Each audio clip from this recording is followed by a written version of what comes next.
Yo, what's up? What is happening? It's your boy Donnell Jordan of S-Town Productions and your boy Elias Akibalon with me via video. We finally got something to work, y'all.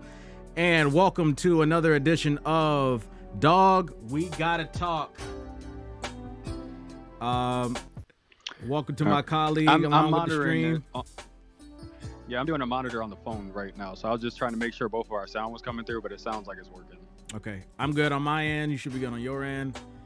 Mm-hmm. All right. So, as I'm sorry if I'm like swerving here. I'm like, I barely get anything to see. All right. Guys, welcome to another edition of Dog We Gotta Talk with Darnell Jordan of S-Town Productions and your boy Elias Akibalon, aka Terrible Cereal. We got a lot on the docket today. Lot of interesting breaking news coming out today with recent news of the NBA boycotting in response to the Jacob Blake shooting out in Wisconsin. We'll get into more about that. We'll also get into more about details in regards of the Jacob Blake shooting and the teen that was that is currently in custody and arrested. And we also have who else we got? We also need to talk about today a little bit about National Women's Day. Women's Equality Day, National Women's Equality Day, which kind of talks about them finally being able to have the right to vote. So shout out to all the women for having your equality and continuing to work towards your equality, as well as us black folks trying to work on our equality as well. All right, so let's get straight into it. Breaking news out of today, we have the Milwaukee Bucks was the first team today to boycott their Game 5 series against the Orlando Magic in response to the Jacob Blake shooting that happened. I believe that was 3 nights ago. It was fairly recent. I can't remember. It was exactly, August 23rd. I got the dockets up here. August 23rd. Okay. So Bucks have boycotted their game. The Magic was expecting to play, thought they was going to play. Nobody was really notified in regards of it. So the Bucks had walked off and left the building, as well as the Magic had left off the building, which ended up becoming a trickle down to the two other games that were on the slate, Thunder and Rockets, and the Lakers and Blazers, both boycotting their games. Currently known as postponed. No games will be forfeited, and they will be moved into a later date and time. So we will get into more about that in just a second. Actually, we can talk a little bit about it. Quite the extension. Yes, it is. Quite the extension of late. I've never seen basketball this late before, unless it's like, the summer league, like that stuff. But never seen basketball this late before. It's very interesting. And I'll get to like how I feel in regard how they can really reconstruct it. Because think about it, like, all right, so you can look at it a little bit like this. These guys can technically, depending on how long the slate is, because we don't know how long this is going to last. This may be something that might be one thing today and nothing tomorrow, or it might be something that goes on throughout a length of time. Which I believe people are making a lot of assumptions that tomorrow's games will also be postponed as solidarity with the rest of the teammates, with the rest of the league. Basically trying to hold owners and basically the league accountable, not saying accountable per se, but it's like saying like, okay, are you really for us? So this is part of it. We also we'll get into more of that soon. But they technically will have they will have a little bit of a window depending on how long this runs. If they decide to do return, because you also have to look at we have a semifinals game coming up with the Raptors and Celtics that's supposed to be coming this week. because they both did their first rounds. Heat are out of their Mm-hmm. rounds, so they're waiting on their winners. Lakers were one game away of finishing their series off, but they decided to be consolidated and postpone their games as well with the Blazers. So you look at it like, I think they look at it as worst case scenario. Every game in the league goes 7 games, so they do have some window time. But something that I wouldn't necessarily rely on in that regard. So just keeping that in the back of our heads, because remember, it's not like we're, people are traveling, going place to place. It's like everybody's in one bubble. But we will we'll get into more of that. But I want to hear what your reactions first, Elias, on your reactions on the protest.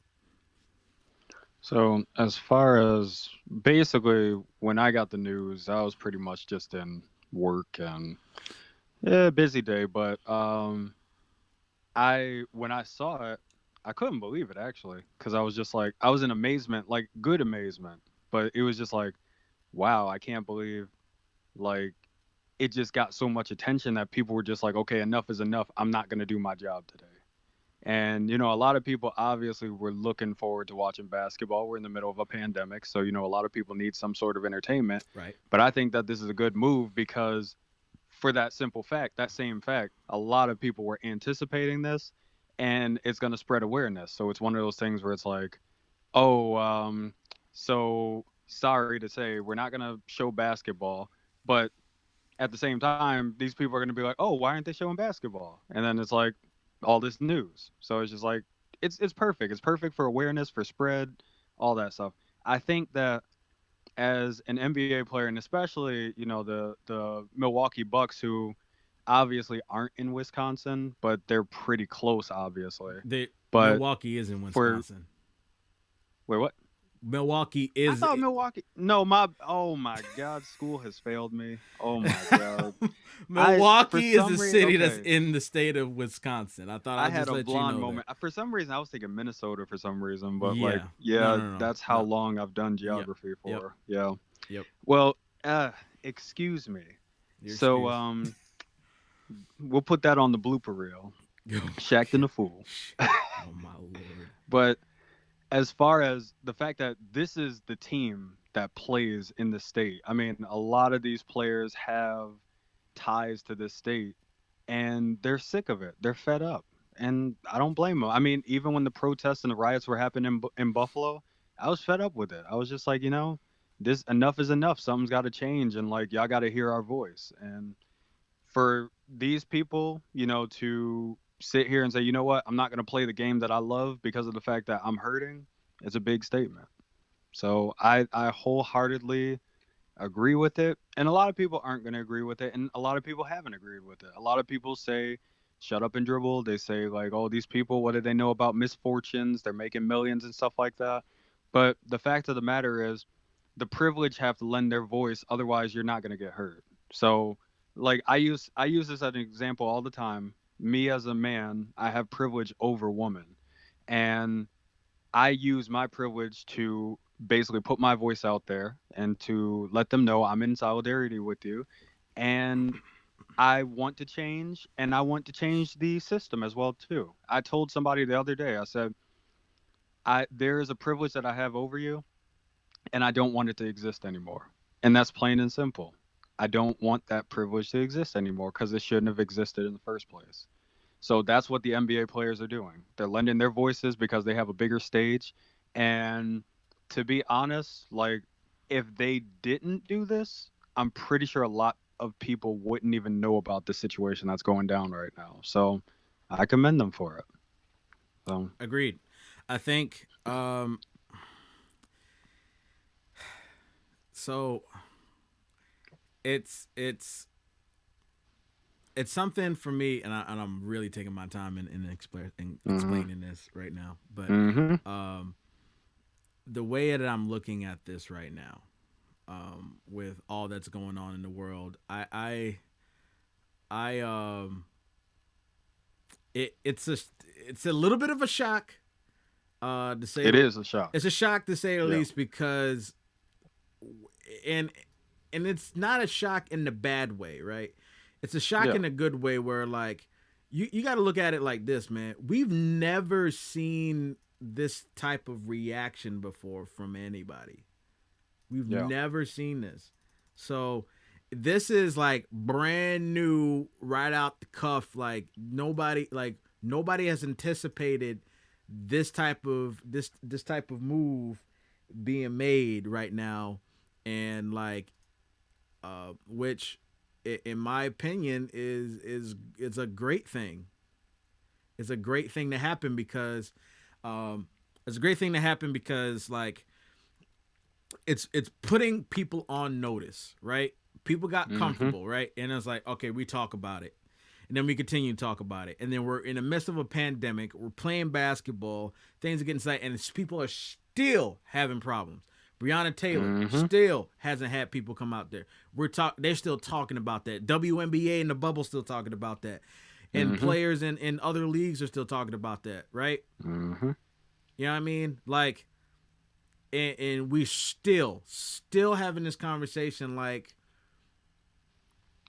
it's, you know, like they think it doesn't exist. I'm like, bro, it's still here. Like, I don't, like, what is it about this whole thing that you're not understanding? What is it about this whole thing that you're not understanding that we have to explain over and over and over and over again? That we have to go through this each and every time when we talk about Black Lives Matter, when we have to talk about stop shooting us, stop killing us, stop treating us like we're animals. You know what I mean? Like we are human beings just like you. And like the fact that we get into this whole thing where we have to see this man get shot 7 times. 7 times. Thank God. I'm actually glad that at this point I didn't even see the video because I was just like, dude, I'd be just hearing about it. I was just like, it's already ripped me to the core because it was already hard enough watching the George Floyd thing, and then we're watching the reactions that was like near my city in Rochester, right? You know, and I stay out in Sodas regardless, but like when I see the reactions from that, when I see all these things, and I sit there and I'm like, and I'm sitting there with my hand on my head. When I made that first video, when I said that I was tired, I've never felt so emotionally vulnerable in my life having to talk about this conversation yet again. And it woke me up. And then every instance that happens after that, I'm just like, I gotta scream louder. This is exactly why, and y'all know this, is exactly the reason why I go on and put that post up every weekend, or every week with Kobe Bryant that says, job's not finished. This is why I made a video about it the other day, said job's not finished. That's why I saw my mom mentality. Job is not finished. We're still talking about this. We're still going through all the problems. We're still having these issues. We still got people thinking that we're worth less than a dime. And it's just like, and it's like, it's baffling to me that like people are putting politics on people's lives. Politics on a life. Yeah. On a life. That's a huge thing. We're putting politics on a life. Yeah, it's great that Are you kidding me right now? Yeah, because here's the problem. People see each other as one thing. Like they see them from the outside. They don't really see them from the inside. So they see them, that black person, that white person, that Asian person, that Republican, that Democrat, that independent. And it's just like, when you look at it from a viewpoint like that, you look at it from your own perspective. So when I say, oh, that Republican over there, I see it from my viewpoint of how I feel about Republicans. Whether that's positive or negative, I don't know, but I see it from that perspective. But that doesn't necessarily mean that that's correct. And I think that's the problem with the world today, is that people jump out there and they're just like, oh, well, you know, if a Democrat or a Republican was broken down on the side of the road, I wouldn't help them. And it's just like, why not? Because they have different needs than you do. Like, that doesn't make sense. Like okay, so I hate to simplify it. Before you get to that point, I hate to simplify it. Say that again. Before you get to that point, I want you to know, I know you haven't gotten a chance to listen to the West Side Gun album yet. The newest one. Yeah. Yeah. Listen to the last track because it talks exactly about what you're talking about. There's a Mm. dialogue. There's like a 2 or 3 minute dialogue at the end that has a discussion about that. The last song on the Mm. album, he talks about that exact same thing. He refers to it about Jews and Gentiles. There's something in Mm. regards to that he talks about in depth. So I would really advise you to get a chance to listen to that when you get a chance from that Fly God is an Awesome God too. Yeah. That really Yeah. talks about that exact same thing that you're talking about helping somebody across with the car. I'm telling literally, I kid you not. But go ahead. Yeah. It's just so simplified sometimes. Like it's just like, oh well, that person is broken down on the side of the road, depending on who they are, what they represent. Maybe I'll help them. And it's just like that shouldn't be the case at all. And it's really stupid and it's disrespectful because it's like, if you didn't know anything about me, I'm sure your first, I mean, most people's first reaction would be to, hey, let me help out. But then you approach them and then you see the apparel that they're wearing, you see the color of their skin, you see this, you see that, and then all of a sudden you change your mind. You're just like, oh well, I would help, but they're a Democrat. I would help, but they're a Republican. I would help, but they're black. I would help, but they're white. And it's just like, that shouldn't be the case at all. And it's something that we need to finally step out of. And if you can't step out of that, then I'm sorry, but you have a serious problem with discrimination and or racism. And those are the facts right there. So that's it. Agreed. So um, Yeah. again, I think that yeah, we'll get into the situation as well, like as far as like the shooting and then like the riots and stuff like that as well too, because I think that's very important as right. well. But getting back to just the NBA to kind of close it out, commend these guys for taking the stand that they said it. They doubled down on their Hmm. stances. I think, and I'm putting this in the context. I think what Kyrie Irving, who was the vice president of the Basketball Association and guard for the Brooklyn Nets, he talked about this. Which is so interesting to me. Right. Right. Because people talk bad about Kyrie all the time with his flat Earth theories and stuff, but I mean, this is beyond yeah. that now. But like, think about think about this. Now remember, he was all in for like, okay, we shouldn't play. We shouldn't Hmm. play because of Hmm. situations like this, right?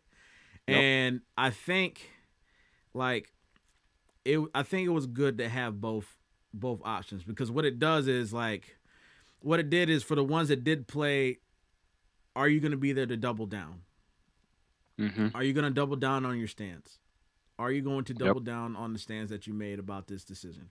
Because if and it's like, so like I feel like Kyrie made a great statement and a point. I think LeBron James that said we should be playing and we could still have a voice made a great point too.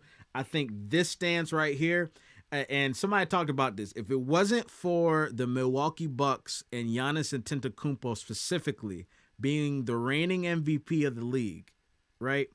Agreeing to take this stand and walk away, knowing that there is something more important than this championship and somebody's life that is being on the line. Thank God, by the Yeah. way, thank God Almighty that this man is still living and surviving.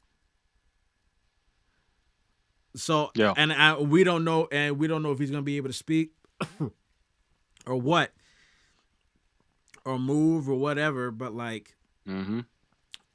we can say that we still have a living testament to his story.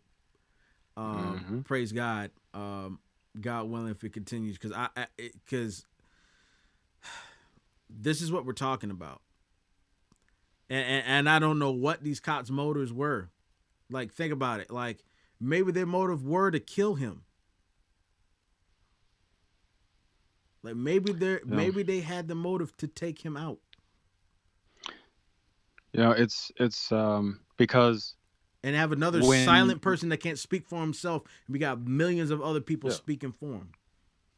when somebody pulls their weapon, like you can tell the experienced shooters from the non-experienced shooters sometimes because like some people, they're just like, oh yeah, you take out your weapon, you aim for the leg, you aim for this, you aim for that. But an experienced weapons handler knows that like once you pull that weapon out, you're pretty much aiming to kill or like to at least neutralize the threat. So there's never really a time where you really pull that weapon out and it's just like, well, I just want to like shoot them in the foot and then stop them in their tracks. Like you pretty much aim for center mass and you're looking to either neutralize the threat or kill them. And that those are the facts. And when in the video, the guy, it's not clear. There's still rumors up and stuff like that. I'll still do my research and figure out as much as I can. But from the video, it looks like he's walking away from the officers. There's not really any like context or anything like that. Obviously, the video was started late, but he's walking away. He's walking around the car. The cop is following him with his weapon drawn. He gets in the car, and as soon as he opens the door and gets close to like entering the vehicle, that's when the shots ring off. Right. So Right. my question is, if this guy was walking away and he was never a threat, and when he was in front of the hood of the car, when he was next to the tire, the front left driver's side or something like that, when was this officer thinking, hey, this guy isn't facing towards me, he doesn't have a weapon, he doesn't have this?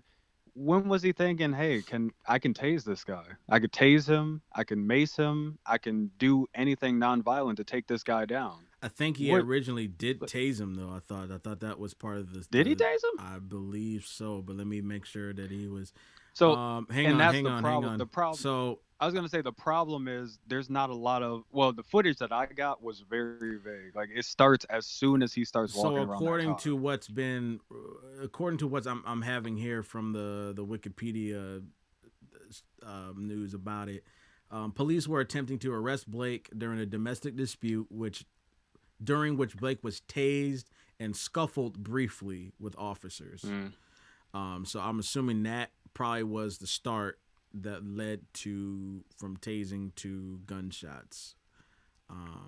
And the other thing is like, he's walking away and stuff like that. I mean, my first instance would have been like, hey, I'm gonna like try and neutralize this threat by trying to put him like in a hold, not a choke hold or anything like that, but if you've ever done like some form of wrestling or MMA or something like that, there are ways in which you can wrap your arms around the body and like lift and take that threat down.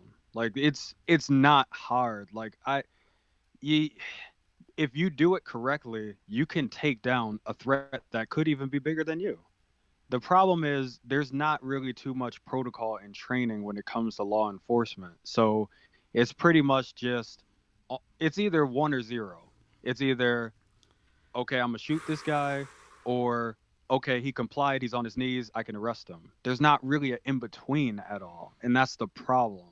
The problem is there's not enough options. There's not enough like quick thinkers who say, you know what, like I'm not sure if this guy has a weapon or not, but I see on his person right now that he doesn't have any, like he's in this stance where he's not aggressive.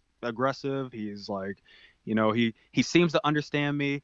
I'm looking in his eyes, like he's not drunk, he's not on drugs, he's not this, he's not. So how do I approach the situation from here?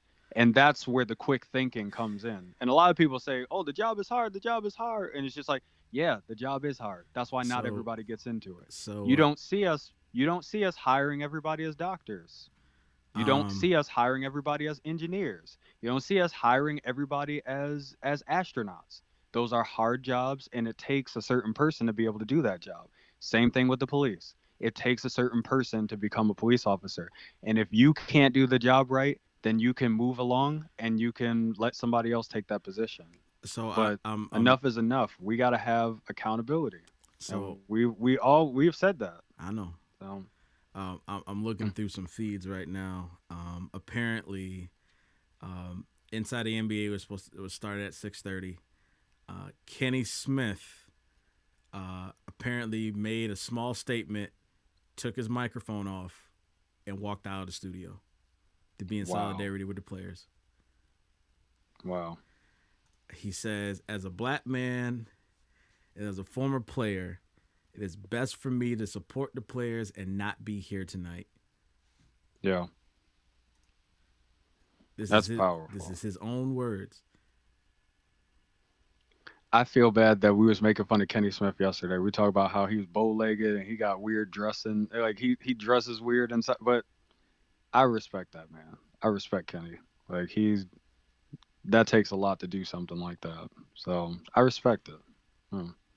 Wow. It's tough, dude. It's they have a job where they go into work and they laugh and they smile and all this stuff, but how do you do that when you're upset? Like, wow, this man just walked off the stage. Oh. This is what I'm talking about, man. This is what I'm talking about. But think about it. Think about it. Kenny's job is to sit there and analyze like basketball and get people up to speed. And on top of that, what else do? They joke around, they laugh, they do all that stuff. How is he able to do that? Yeah. How is he able to do that? Exactly. Yeah. And I'm looking through, I'm currently just looking through a couple things.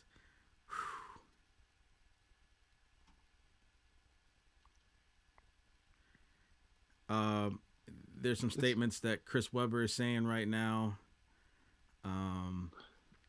There are some more. Wow, it's getting heavy. Does Chris Webber have a different perspective? That's all I want to know. Stop. Is he doing a bad take or is he good? No. I would play it, but if you can hear it, there's some. They said everybody's saying every word that Chris Webber is saying right now. So I was gonna say we want to get into our other stuff as well too. So yeah, we can watch this stuff a little bit later. And listen, I know it's listen, we all just NBA, but this is what I'm talking about, man. Like the normality of stuff that we see right now, it's it cannot happen. This is real, and it's happening with us in real time. So for sure. Also, guys, if you can, please leave comments.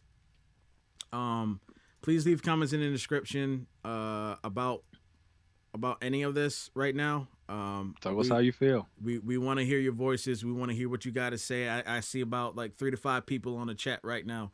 So be sure to kind of go ahead and leave your thoughts and comments on there. For those of you who was on my Instagram story, that got a chance to see my Instagram story earlier, leave some comments there too. Leave some comments everywhere. We need to have a discussion in regards to this. This is getting heavy now.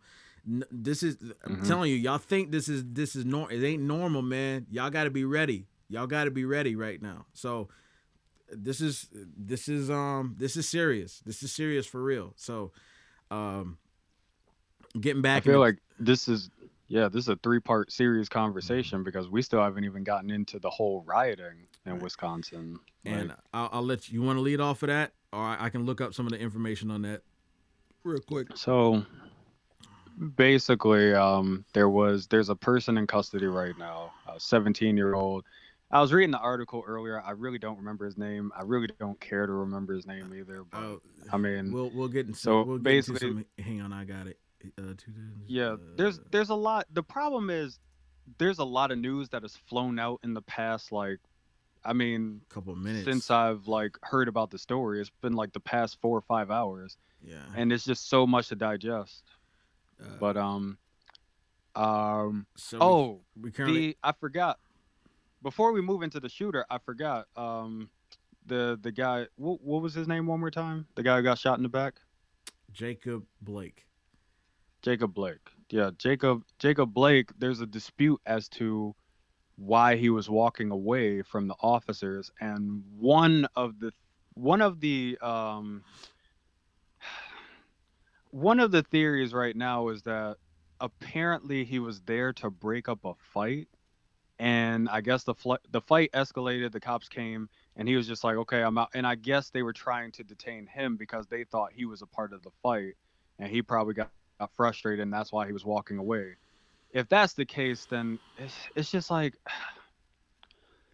it's what I said about the training. It's just you have to come in there and you have to assess the situation. You have to. I understand that there are going to be people that lie to you and stuff like that, But it's like when you have a whole crowd of people yelling at you and they're just like, that's not the right guy. That's not the right guy. It's just like, Nobody maybe you wants, should actually like and figure out no why one they're wants to doing that. listen. No one wants to listen, Yeah. and that's the unfortunate part of it all. Is that Yeah. we again repeatedly say over and over and over again, and they still do not listen in regards of it. So And like I said, that's gossip right now. But if that's really the truth, then was it worth like taking this guy's ability to walk? Was it worth it?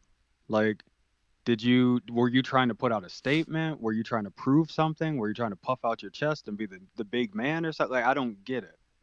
I just don't get it. Like, because I thought when you put on that badge and you put the gun in your holster, you were out there to serve and protect. You're not out there to cripple and kill. Like, it doesn't make sense. So I just don't get it. But and then yeah, moving on into the 17-year-old, if you can find the information on yeah, let me pull that his up. name or Yeah, whatever. let me pull that up real But quick because I just had we just got done talking about the kid. yeah, so there are some riots going on in Wisconsin. A lot of people upset, and there's some footage going around of there's a 17-year-old with a assault rifle, All right, I got it. and he's So been knocked to the ground. Yeah, he's been knocked to the ground. He's being attacked. Um, what else is going on? Yeah, you see him get attacked by a first person, then the second person comes in, and I believe he hits him with a skateboard. And I don't remember if it's the second person or a third person, but there's a crowd of people. And it looks like he's being attacked again, and then like it looks like the person is backing up, like, they're probably gonna strike again, but they're backing up. So the guy takes out the assault rifle and he shoots the person who was like the last person that attacked him. So after he shoots the last person that attacks him, the person goes down, and then everybody starts pretty much running away, and including the cameraman. And the cameraman, I'm surprised that he had enough of the gall to like sit there and record that. Because I'm not gonna lie to you, if I saw that on camera, it with my own eyes, somebody getting shot, I'd be out. There's no way I'm recording that. I'd be out. There's so you know how they got that Reddit sub, praise the cameraman or whatever. I mean, wow. For him to get all that footage is crazy. But the fact of the but you know matter what is, though, but that's even bad too. That's it's crazy. Yeah, but you that putting like your life at risk. but That's no, not no, good. but that's like that should be more shame on him for Yeah. like no, we got to stop doing all these video, and it's sad that it's got to take that for that, but it's Hmm. golly, man, like you sit there It is throughout the sad. whole Yeah. time for that, like no, Yeah. like I don't know. I don't like because And I pray to God like that's not the last person that yeah, they see when they come up. But anyway, um, there's there's pros and cons to it. yeah. Like if he didn't get that footage, we wouldn't even know what happened. We'd just be like, what happened? I don't get So what exactly happened. we got So police in yeah. Antioch. Looks like Illinois, about 20 miles west of Kenosha. Said that they have arrested 17-year-old Kyle Rittenhouse Hmm. and described him as a suspect in the incident. He has been charged with first degree intentional homicide in Wisconsin, but did not specify whether he was charged in one fatal shooting or both. Um, So so going back to the scene and like everybody who is catching up. So we're pretty much at the point where after the last assailant hits him and he's on the ground and he recovers and he pulls out his rifle. Now, when he shoots the person who attacked him, I believe fully that he had the right to be able to shoot at his attacker to defend himself and to basically neutralize the threat. I'm perfectly fine with that. Now, as soon as he gets up, everybody starts running. Who is going to run at an like a guy with an assault rifle? Like I'm not. It's idiotic. Nobody's going to do that. Everybody starts running. There is not a single person attacking this man. There's not a threat near. Everybody's running, and then this man starts shooting again. So this goes from like well within his rights, protecting himself, to I'm pretty much like Eric Harris from Columbine. Like, plain and simple. You're shooting at people that are running. It's ridiculous. And for the people to defend that, shame on you. It's shameful because of the fact that I believe in your right to protect yourself. I don't believe in shooting people in the back. It's a cowardly act, and it's no different from the school shooter. It's no different from Columbine to Sandy Hook to all these crazy, like the Las Vegas shooter at the concert. It's no different. These people are running. They're in fear for their lives. Nobody is attacking you. You are clearly the aggressor. So for you to shoot somebody in the back like that is very shameful. And a lot of people don't understand that. A lot of people just see himself, oh, he's protecting himself and he's flexing his Second Amendment right. In the beginning, when he shoots the first threat that attacked him, who is now gone. Everybody else, there was no single person that attacked him after that. For people to see things in black and white like that, those are very dangerous people, and those people need help. They really do. They really do. You know what's the sad part about this entire thing for me? Yo. The sad part about this entire process is it did not take the actual event for us to wake up. It took two things. It had to take and it barely even took the kid, the 17-year-old, to shoot two people with the assault rifle. It took the league of entertainment to be taken away for people that didn't take it seriously. It's like, oh wait, hang on, I was having fun. Wait, you guys can't have fun anymore. It's like it happens every. Yep. Oh, okay, now we waking up. We waking up because of that. And people like think about it. We probably wouldn't be talking about this in extent right now if we didn't hear anything about this thing with Milwaukee. But there is a shift happening right now that people are standing up. There is a shift. People are not taking this type of mess anymore, and you're knowing this. Mm-hmm. And the movement is happening right now. And it's just like y'all ain't. I don't think people are ready because I don't think they've been ready for this. I'm taking a look at some of the comments you got right now from your boy Brian Miles. The moment you shoot someone in the back, you're not defending yourself. That's murder. And the moment you shoot someone in the back, hang on, you're not defending yourself. Okay, sorry, I didn't see it. Okay, you pinned it. Shouts out to Brian. We both went to we both took classes at MCC together. So shouts out to Brian. Man, I miss those days. Brian, thank you for your input in the chat, guys. If you got more stuff in the chat that you want to leave comments on during this time, please leave it. It will be greatly appreciated as we continue to talk about this discussion. I do not have anything in my side to think. It's just most of us just kind of sharing the feed right now. So, like, could you imagine? I'm going to ask you a question real quick. Like, I'll ask you a question. Sure. Could you imagine if there was actual footage from the Trayvon Martin case? Could you imagine how different our opinions and perspective on that case might be if there was actual footage? Oh yeah. It'll be a whole. But you know what though? But I don't know. I honestly, it will be a little bit different. But the reason why I say that because like, it wouldn't be as heavy as the George Floyd situation because the George Floyd one was in broad daylight during a pandemic where everybody had to sit there and witness it. And this man's on his neck for 8 minutes and 46 seconds, but it was an actual gunshot. That was intended. Not saying that other people's weren't intended, but like there's one thing of like shooting to kill, and there's another one of like, I'm gonna make you look like I'm gonna make you like sit there and elongate your last breath. As I like sit he's here on suffering. Yeah. I'm gonna make sure that people that watch you suffer as you die. That's the difference. Yeah. That's the difference.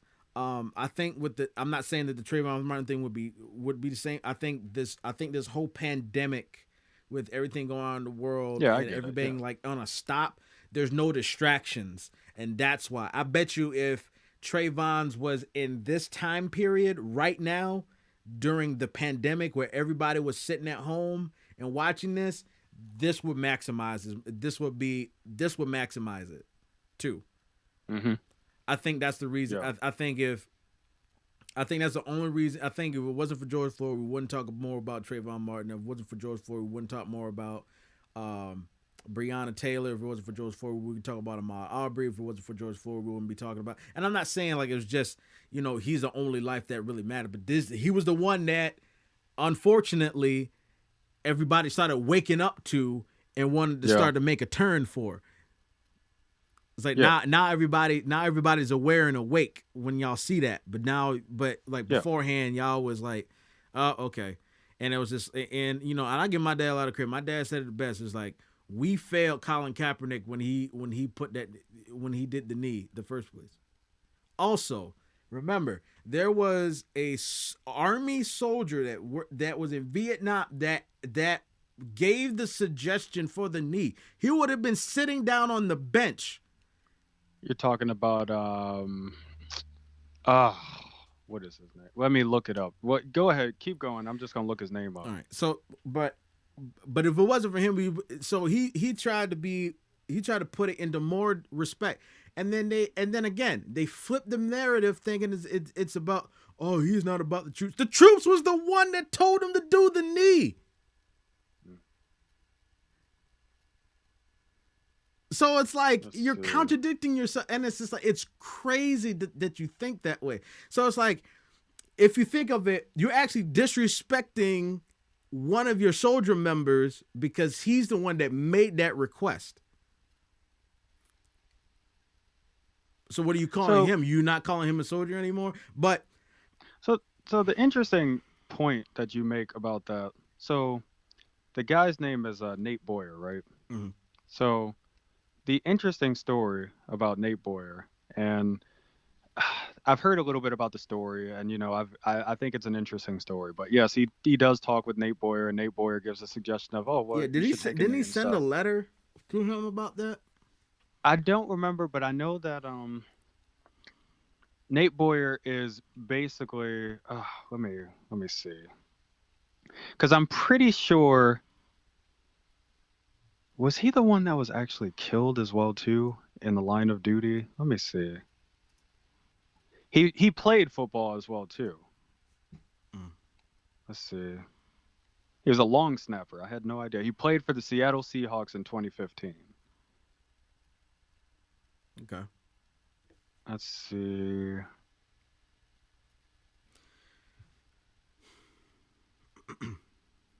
Yeah, it says during the Seahawks 2016 preseason, as Colin Kaepernick had been sitting during the national anthem, Boyer advised Kaepernick that if he could not stand for the flag, then taking a knee would be more respectful than sitting. So it was a compromise, basically. But I feel like it was a fair assessment compromise. There's a difference between, you know, like a actual compromise. Like, I think it was a very well thought out compromise in respects of that, for sure. And people are still up in arms about it because they make it more. See, and that's the thing. People get so derailed that they don't look up the information upon what's happening, and all they care about is again, we are living in a. We have a lot of people who are very black and white thinkers, and a lot of people that actually look at details of all the shades of gray that's in between, because those are the things that count. And like, but we got too many people that want to switch the narratives because their sense of comfortability gets compromised, and now we want to start talking about stuff. So I gotta throw in a correction real quick. Okay. Pat Tillman was another football player who actually became a military service member. Okay. Pat Tillman was actually killed in the line of duty, and he was killed. I believe he was actually killed by friendly fire, which a lot of people try to use Pat Tillman's name, and they try to say, well, Pat Tillman was more of a man than Kaepernick because he left the NFL and he became an And Army again, member. they switched the And or not narrative to make I it don't know if he's Army or right. But they is he again, Army? but there it goes Yeah, again. Army. You're talking about you're talking about switching the narrative, right? Yeah. We're switching the narrative in regards of about the lot just for them to prove a point. Why are we sitting here trying to make like? Why does everybody want to be a debater and make arguments about a life? Like, Yeah. why can't we just say yes, we agree. Yes, we agree that this shouldn't happen. Yes, we agree that we should make change. Let's make change so then we can all stand because they don't want it. They don't want it. Because all they want is their comfortability to go back to normal. People still think we're gonna be coming out here thinking that everything is gonna be back to honky dory and we're gonna be saying kumbaya and all that stuff later, and we're just gonna go back to the regular civilization when we get out of here. No. Whether for better or for worse, there's a change and a shift happening, and y'all better be ready because this ain't the time. Y'all, nobody's prepared. Nobody's prepared. The funny story about Tillman is it's believed that he actually started like seeing like what was going on with the military and like them being out there, and he started like seeing like the horrors and stuff, and he was just like, you know what, I'm really not down with what we're doing out here. That's what people always seem to leave out when they mention Pat Tillman. They mention him to basically shame Colin Kaepernick, but then they don't mention like how he felt towards the end before his life was taken. How his life was taken. What was they Tillman's just don't ethnicity? mention that. They leave that detail out. What was his what was his race? He was a white person. He was okay. Caucasian. I'm just I'm not saying that makes it, but I'm curious because people are really out here throwing race cars, and they give a lot of soldiers and stuff backhanded compliments to prove points because there's a lot of black soldiers that gave up their lives and things like that. So it's easy for them to say, oh well, so and so the white soldier was more of a was more of an actual real man than Colin Kaepernick will ever be. Right? So, are you going to say the same thing about all these black first responders, yes. All the black firemen, the black policemen, the black black soldiers, Navy men.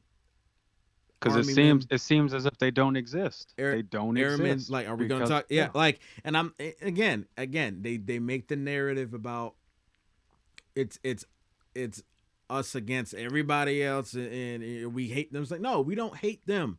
We hate all the ones that keep pointing as bad apples because there's too many of them, and we also hate the ones that are silent in regards of that, thinking that it's okay, and they don't hold them accountable in regards of everything that's going on. So the reason why we're upset at everybody else is because not only that we're upset at the ones that are shooting them, we're more upset about the ones that are not holding their law enforcement accountable, the law enforcement members holding other law enforcement people accountable because of this whole culture that happens in these societies that we live with. And let's talk about this a little bit real quick too. I was going to say, before you jump into that, because like we had a good point about the first responders and the military members who happen to be minorities. As far as like, taking accountability, saying like, enough is enough. You got to get it together. Like, you're making us look bad and stuff like that. Hold up. It's unfortunate. Hold up. Yeah. What happened? Every time. You having technical difficulties? Every time. Yeah. Yeah. Give me a second.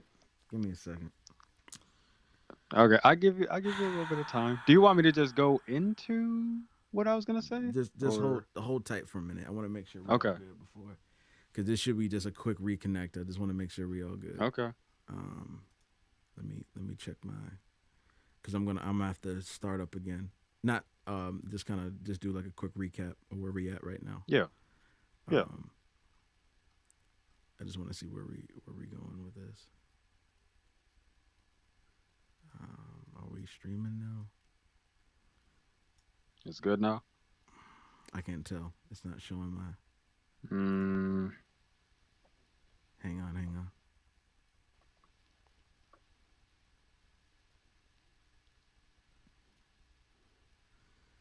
Man, as soon as we start getting into the heavy stuff too. See, and it always happens like this. It always happens like this. Man. It's all right. It's okay. Um, No, you good. I think. Hang on. I just want to check one last time. I think we're good. I think we're good. Um, Okay. so yeah, let's get right back into it. So So guys, thank y'all for so coming back to part two.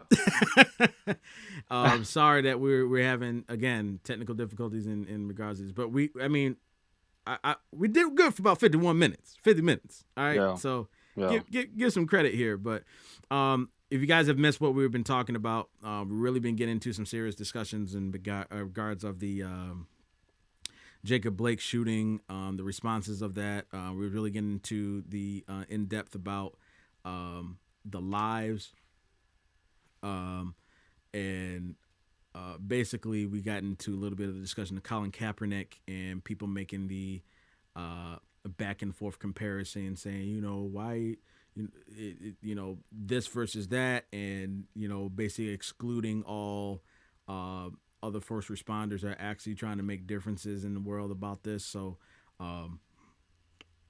that's something that we've haven't get into. So that's where we're at right now. So thank y'all for coming back with us real quick. And I'm going to forward back over to Elias that was talking just a little bit about the excluding minority first responders and people of the military. The problem with the blue line is the fact that the blue line is something that's backed from, from the guys from the bottom floor to the guys who are all the way at the top. So it's pretty much a group of people where they're just like, yo, you don't question what we do. Like, we do this for a reason because these people don't know any better. So that's it. There's no wiggle room, there's no move on it. You're either with us or you're against us. Right. And that's how that mindset works. And before my father passed away, my dad would always talk about situations like this where you'd have like a hothead cop or something like that. Like, I remember when my cousins first became police officers, and I remember he was just like, look, it was a situation where a man in a wheelchair actually was shot by police. And it was the most ridiculous thing I've ever seen. But it was just like, see, you're going to have hothead partners like this. You got to learn how to, like, you got to back them up. But at the same time, you got to know when they're going off the rails, and you got to, like, step in and be like, hey, man, I got this, or, without undermining their authority. And that's where it gets difficult, because then people like that get fired. People like that don't get they get suspended. They get held back. Advancements and opportunities for growth and stuff like that cease. When you don't back the blue line, it's over. Your career is over. Like, it's never going to launch. And that's why a lot of these people decide to do nothing about it, which is ridiculous. And we think that the answer is to cut the people from the bottom, but it's not the bottom people. It's the people at the top that have the control and, like, have the narrative like this. And once we get rid of those people, yeah, it's baffling me that people think change. that it's something else. Like, I still don't understand that. Like, why do you think it's them? Why do you think it's the other opposite? Like, come on now. Like, let's be smart. Let's be smart here. All right. My grandfather was a military member, served in the Korean War, and I respect his service, and everybody should respect that. Oh my Lord. But when is it messing up again? Keep going. Just keep going. I'm gonna just keep rolling with it. So when he got back, he was living in South Carolina at the time, but when he got back from service, we're talking about, he was born in the 40s. So that means that he had to have been, like, experiencing the 50s and 60s with all that racial tension going on. Right. So when he got back, this is what I always tell people who are just like, oh, respect your service members and stuff like that. When he got respect that you think that should be given to military service members, he didn't get that same respect.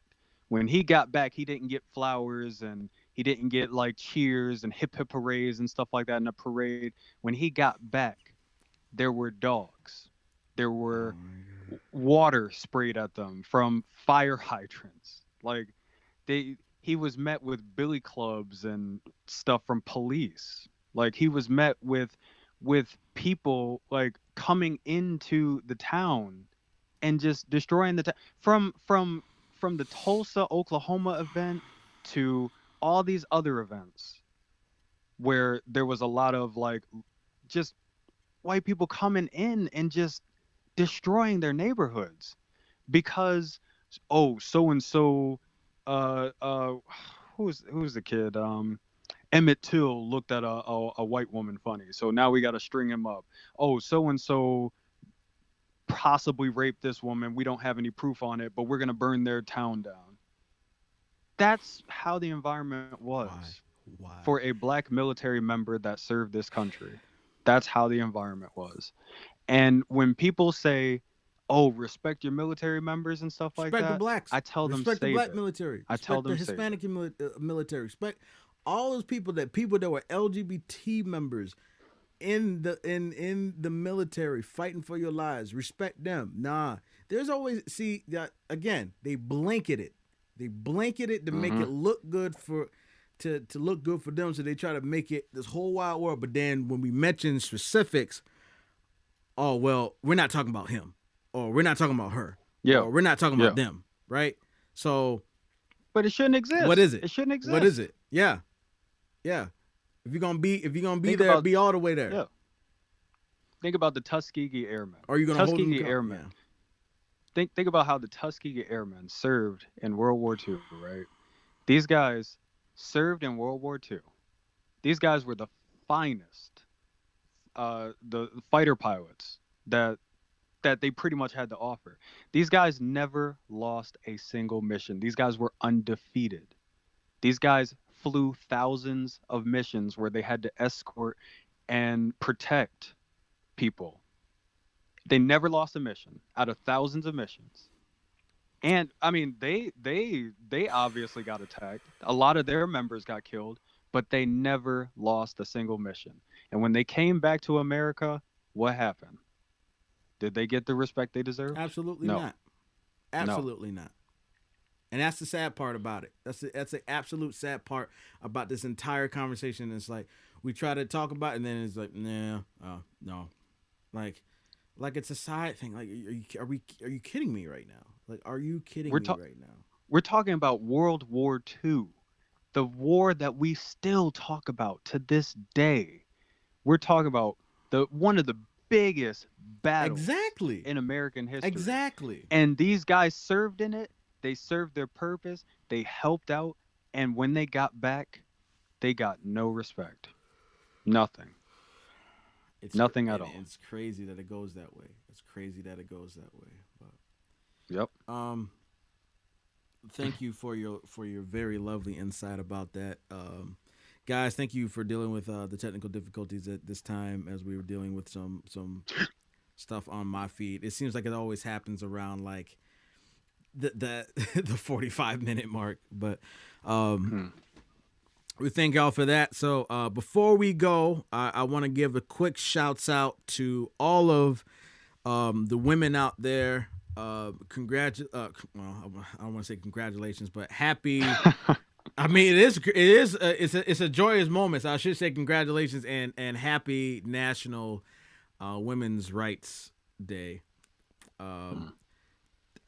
Today was they abolished that rule for women not to be able to right to vote, and now they have the right to vote along with us. So let your voices be heard as we go through this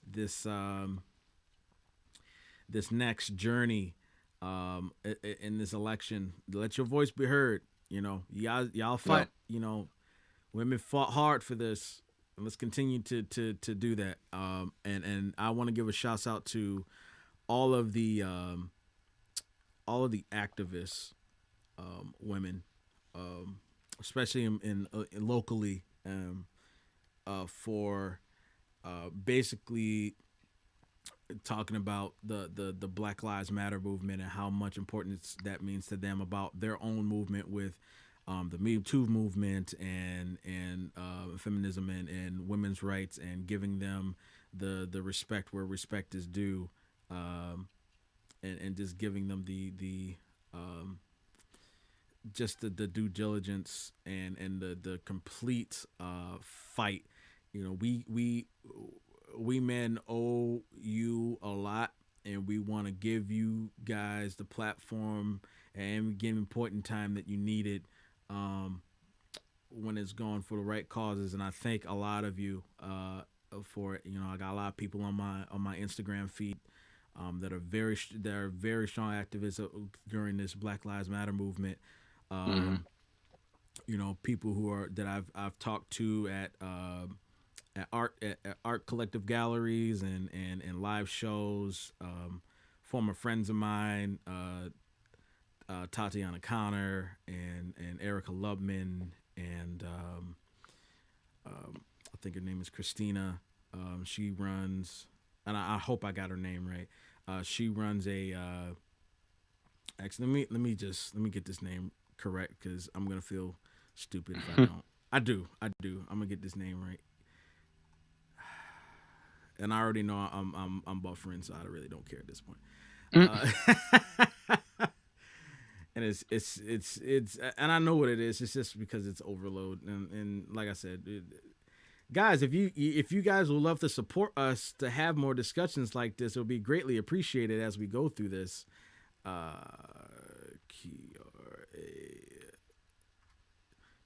Yes, that was correct. Christina Kaiser, for her voice. Thank you for all that you do, and being and using your voice for Black Lives Matter, using your voice for women's equality. As you know, I give you guys a lot of love and respect. A lot of people out in Purchase, a lot of women out in Purchase, for being activists and having these discussions. Shout outs to my girl Kiana out in Rochester, over her making, sharing her stories and talking about her experiences. Taryn and Ari Highsmith, having safe spaces for black artists and collaborators to express themselves, and having open mics and music where there was a safe space for us to provide black culture. So give a lot of shouts out to the black women. So National Women's Rights Day, we salute you, we honor you, we value you, we appreciate you for all that you do, and we are very appreciative of your work, and because I know you guys are appreciative of ours when we do it right. Anything you want to piggyback off from that? So I say continue to lend your voice to the people that are less fortunate than you are. What what people don't seem to understand nowadays is that when you have a different perspective from someone, that could seriously like change how you act upon things. So, for example, I don't understand how people can't understand the simple fact that some things work for some people and some things just don't work for other people. And just because it doesn't work for that person doesn't mean that that person's in the wrong.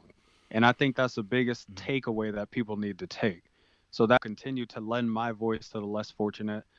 And I'm always going to be an advocate and an ally for women's rights and stuff like that because I know, and for a great example, of course, abortion laws work for men because of the fact that we don't get affected by abortion laws like women do.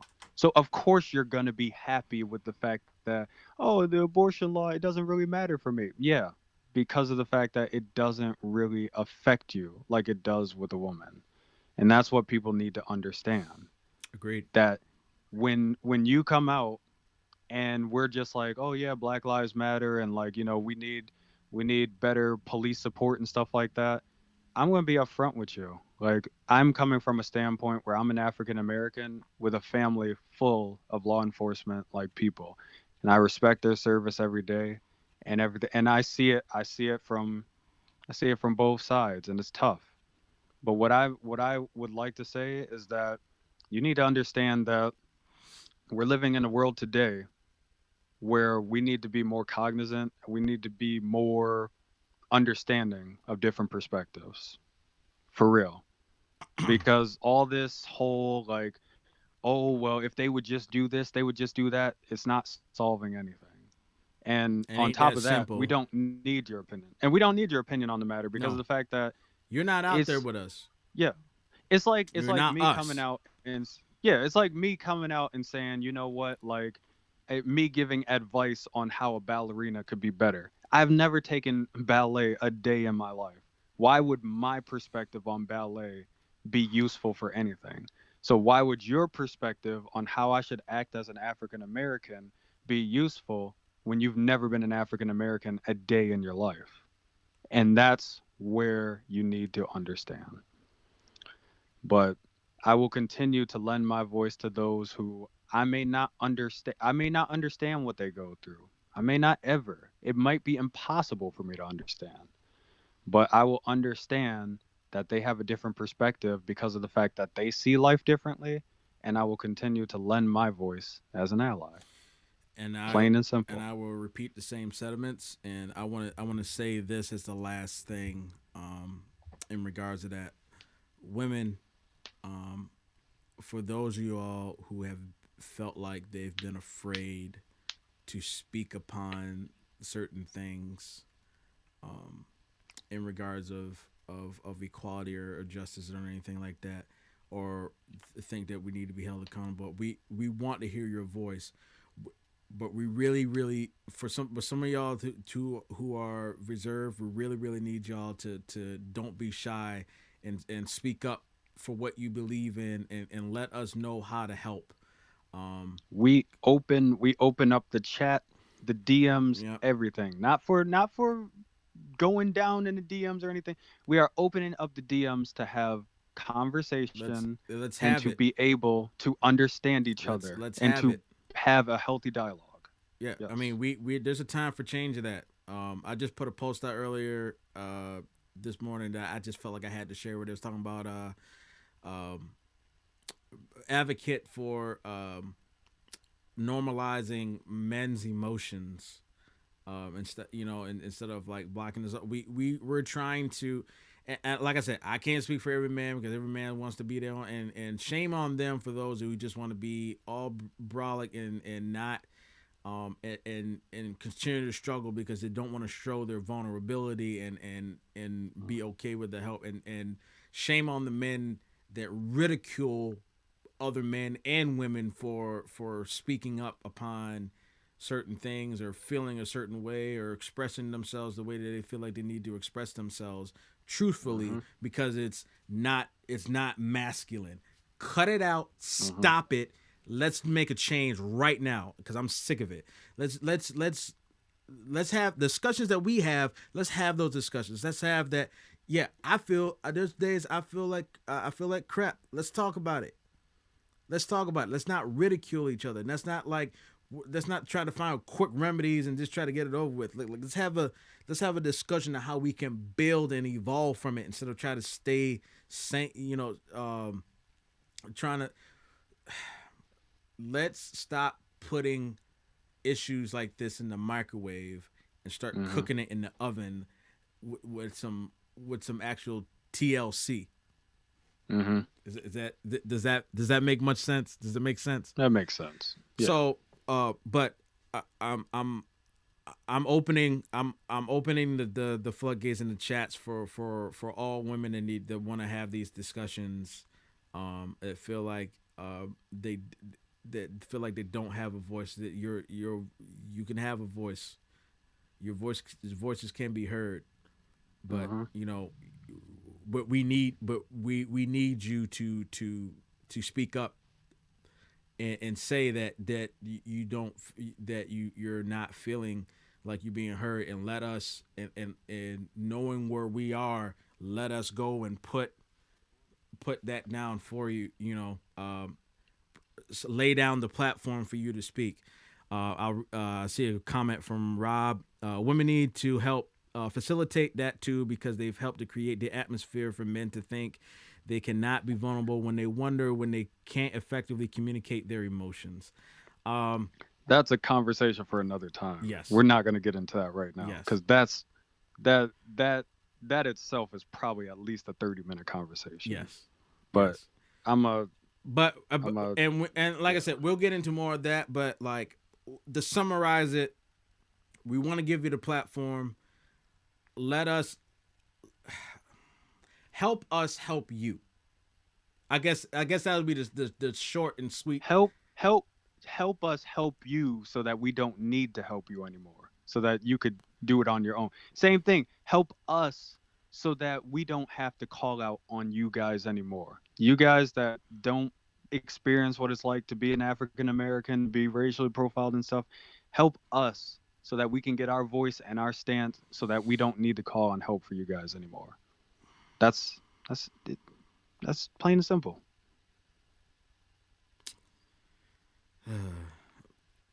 That's pretty much it for me. Anything else you got going on? We will have more discussions in regards to this. This is a very heavy day. My stomach is turning just like thinking of the imaginations of people just to making the stand. It's like it's heavy. It's unrealistic, but it's the shift that needs to happen. So, Lord help us. Lord help us. Guys, thank y'all so much for tuning in to another edition of Dog We Gotta Talk. I am Darnell Jordan of Vest Town Productions. This is Elias Akibulon, aka Terrible Cereal. You can find all of our stuff on our socials. If you're on my stream, you'll see all the handles on the bottom of the screen with Elias's handles on his YouTube as well as his Instagram. You can check out all of our media platforms, music media platforms, and all that other stuff. But more importantly, you can also check out the link to my minilink.co page, the first link that goes to the Black Lives Matter movement.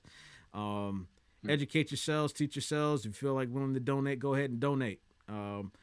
We are here for each other. We are here to make a difference. We're here to invest, involve, and evolve ourselves into a better us because we want to speak everything into existence and hold ourselves accountable.